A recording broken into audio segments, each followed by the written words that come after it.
Today our topic is post-colonial literature. In order to understand that, first we will have to discuss what is colonialism. Colonialism is a state of affair where one country extends its political as well as economic authority over the physical territory or the people of another country. During the 19th century, countries like Britain and France took over many countries in Middle East, South and Southeast Asia and exploited their resources. However, during 20th century, many countries like Sri Lanka, Australia, Nigeria and India won independence from their colonizers. Now, the literature and art produced in these countries after independence came to be known as post-colonial literature. So we can understand it clearly that post-colonialism is the study of the effects of colonialism on cultures and societies. It is concerned with both how Europeans conquered or controlled the cultures and societies of these colonized people, as well as how these colonized people resisted to or responded to these encroachments. Some of the important writers of post-colonial literature are Gayatri Chakravarti Spivak, Edward Said, Homike Bhabha, Bol Soyinka, Chinua Achebe, and so on. Edward Said's book Orientalism, published in 1978, is the foundational work on which post-colonial theory developed. So, he is considered as the father of post-colonial literature. Now I will discuss few key elements of post-colonialism. First is marginalization.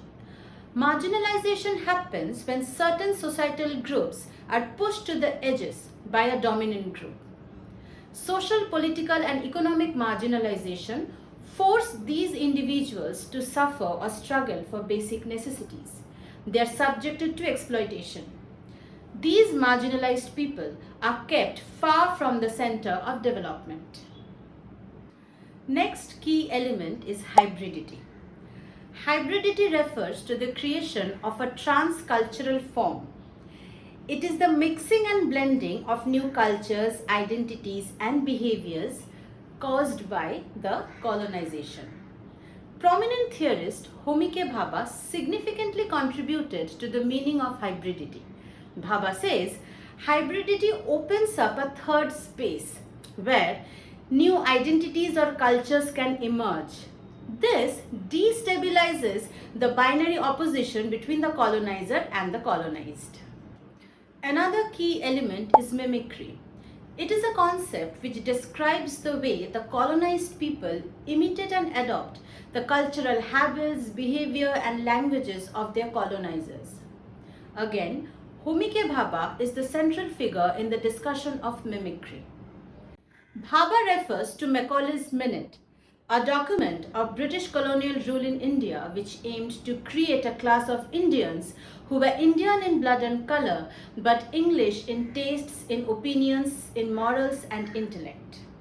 The colonizers desire the indigenous people of the occupied country to look or at least behave the same way as their colonizers. However, they fear the very outcome. Why? Because this dilutes their own sense of superiority and difference. So, according to Homike Bhabha, mimicry is an ambivalent strategy whereby the marginalized group show their obedience to the dominant group while subtly undermining that power, making their imitation appear as a form of ridicule. So, we can say that post-colonial literature is a rich and diverse field which gives voice to the colonized people and addresses the impact of colonial history on contemporary society. That's all for today. Keep watching our videos to enhance your knowledge on literature and language.